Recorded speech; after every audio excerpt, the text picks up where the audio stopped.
Welcome to the next project. This is the fifth and final episode of my Harley Benton DC Kit Modification Project series. If you've been following along, you know that I put together a kit guitar and it was less than stellar. It was kind of a turd. Well, we fixed that by cutting away pretty much everything that was wrong with this guitar and putting it back together. But very few things are original anymore. We've got a new headstock shape, new tuners, the fingerboard was cut away, thrown away. The neck was fixed, new fingerboard and frets installed. The body was double humbucker, that got all routed out and thrown away. New lumber put in, leveled, thicknessed. New veneer put on front and back. New coil tap P90 pickup wound and put in and run with a single control. It's a push-push volume so I can split the coil, or tap the coil, sorry. They are different, yes I know. I misspoke. New bridge. Plenty of room back here for contraband if you're into that kind of thing. So let's take a look at what it took for us to get from there to here as we continue the next project.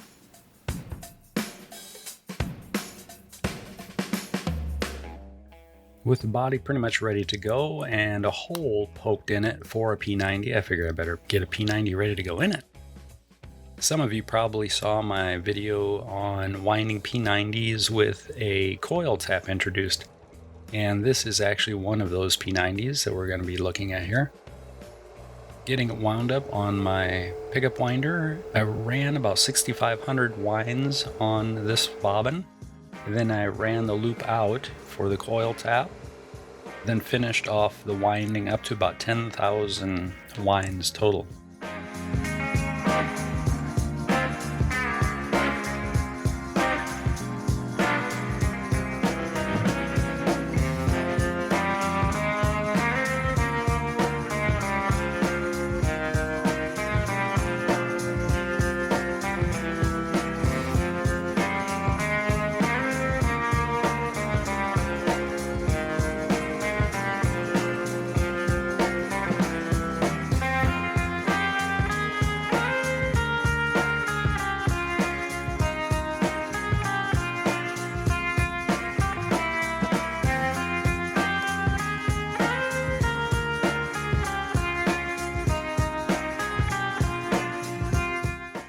With the winding all done, it's time to run the lead wires through the eyelets of the pickup flatware and solder the start and finish lead wires on.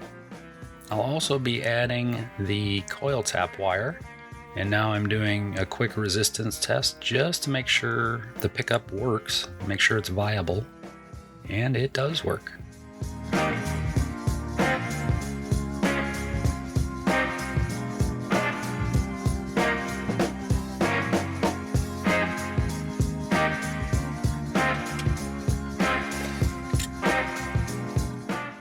With the pickups all wound, I'm getting ready to give them a nice hot bath and some warm wax. I brought it up to about 150 degrees, waited till all the wax was melted. Then I put a lid on the mason jar and used a brake bleeding vacuum pump to draw the air out. You can see all the little air bubbles escaping from the wound pickups.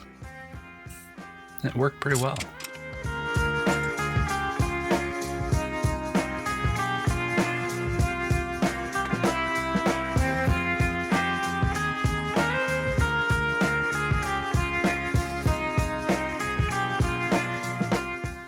Using some StuMac conductive shielding paint, I'm going to paint inside the pickup cavity and also inside the control cavity. Just give it actually a couple of coats. Set it aside to dry for a while after the first coat and came back and hit it with the second coat a little bit later.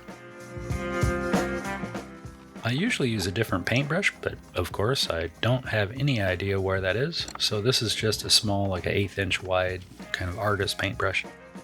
And here, this is funny. This is that control cover that I was impressed that it had a nice metallic looking sticker on it. Well, the gold color wiped right off. It might have been aluminum tape. It's actually paper of some sort with adhesive and I don't know what it was. So I did remove that sticker and put on a new aluminum duct tape. Give it a little tattoo there.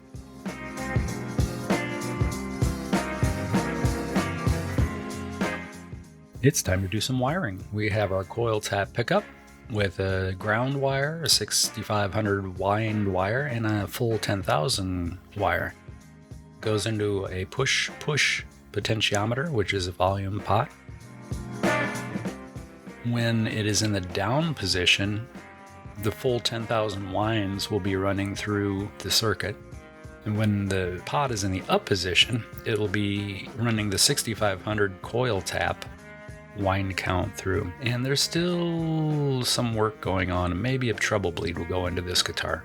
Hasn't happened yet though.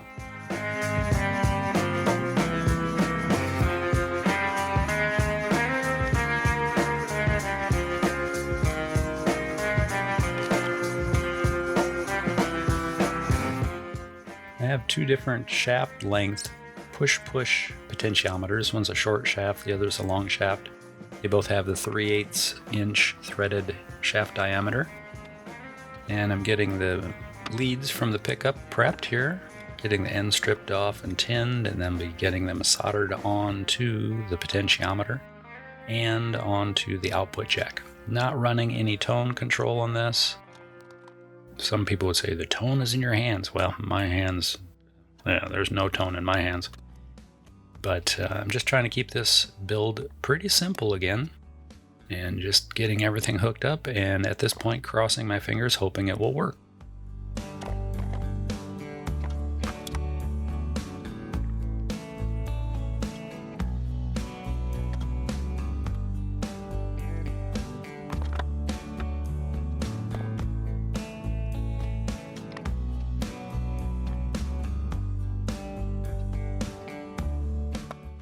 Every time I start doing some soldering on components like this, I'm always fumbling around, and I need to come up with a better way to hold things. Here, I'm using a wire stripper tool that I have, and it works kind of like a clamp, but it's honestly not made for this job. With all the wiring soldered in place, I'm installing the potentiometer in the control cavity, and there is a ton of extra room in there now. Putting the cover back on.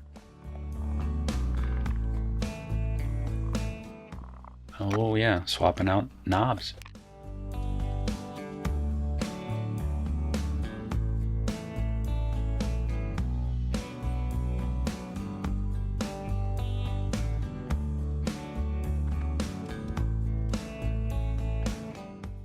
I don't know what I'm doing at this point. I kind of feel like I was stalling, but my plan was to dull the back of the neck just a little bit. And I started out with some, I think it was 600 grit sandpaper. And after I was doing this for a minute or two, I was like, why am I using sandpaper? I should be using either like 4/0 steel wool or a Scotch-Brite pad. So I grabbed a Scotch-Brite pad. It gave the back just a nice dull finish, still leaving plenty of finish on the neck though. It's a nice feel.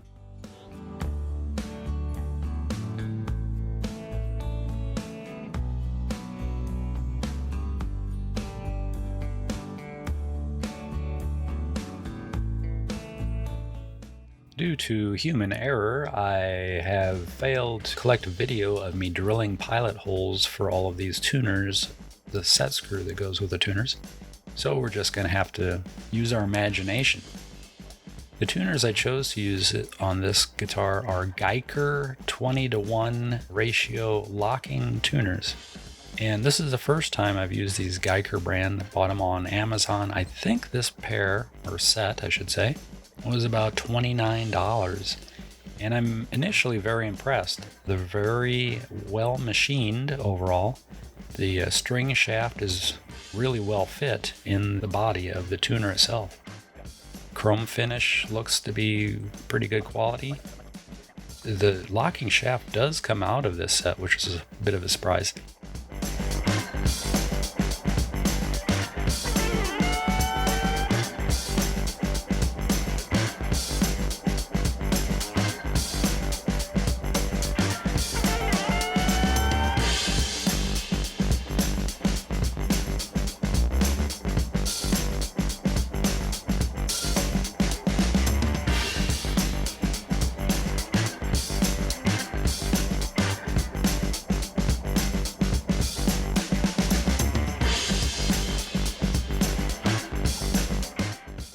getting close to the end and just a little more assembly required. Using a wraparound bridge and added just a small amount of adhesive aluminum tape around the top of the threads to tighten up threaded inserts into the bushing that's in the body. Also, I had added a split washer onto those studs to help take up a little bit of slop that was between the bridge and the posts.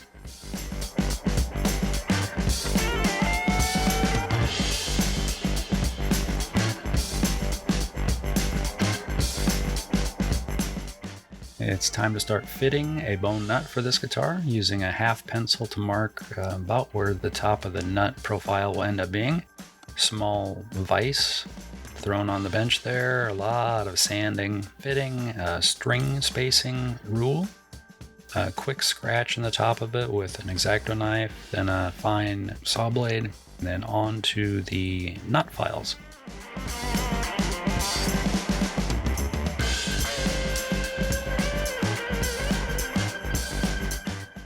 Here I'm using some feeler gauges that are just a bit higher than my fret height, and that's just a guide so I know when I'm getting close.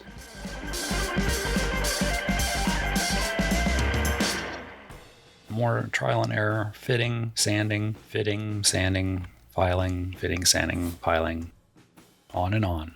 And it comes out looking kind of like that. Still needs more work though, it's a little tall overall yet.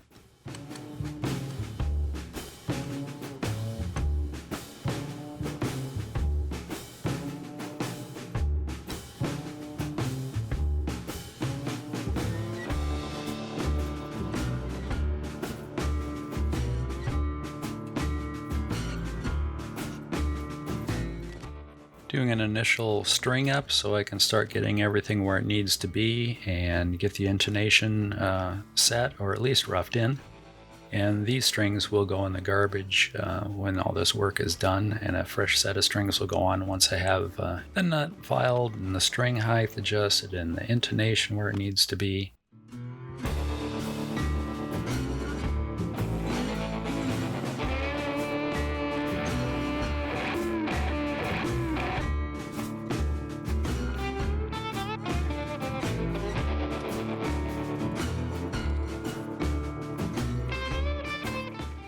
Even after all the setup work was done, I felt I needed to change the angle of the neck pocket ever so slightly, so I ended up sanding about another 0.5 millimeter angle into it, which went pretty well. A fairly simple process.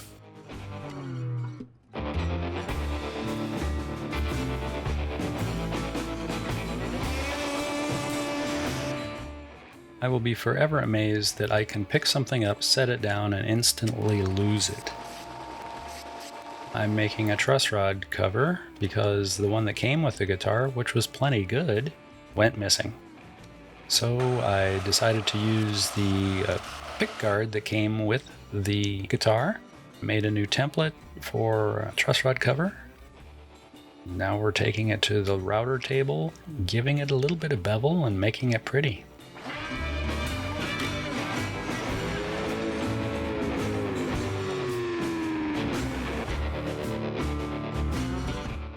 Time to drill holes, and it works a lot better when it's plugged in. I decided to go with 3 holes, kind of like it had from the factory. Depth gauge on my drill bit. I did pre-thread all these screws with a little bit of wax on the threads, and then threaded the new truss rod cover in place. It looks pretty good.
Thank you very much for sticking with me through this project. It's gone pretty well overall. Went from kind of a turd into a pretty nice guitar, actually. Please ring the bell, hit the like button, leave comments, share the video if you can. I've got a few things coming up pretty soon. I just finished a bench build, so there'll be a video coming out on that.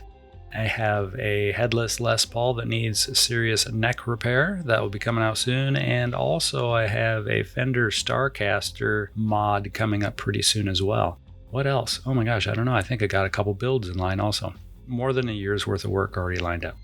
Anyway, take care of yourselves and those around you, and I hope you'll be back for whatever the next project is. Take care of yourselves. Bye.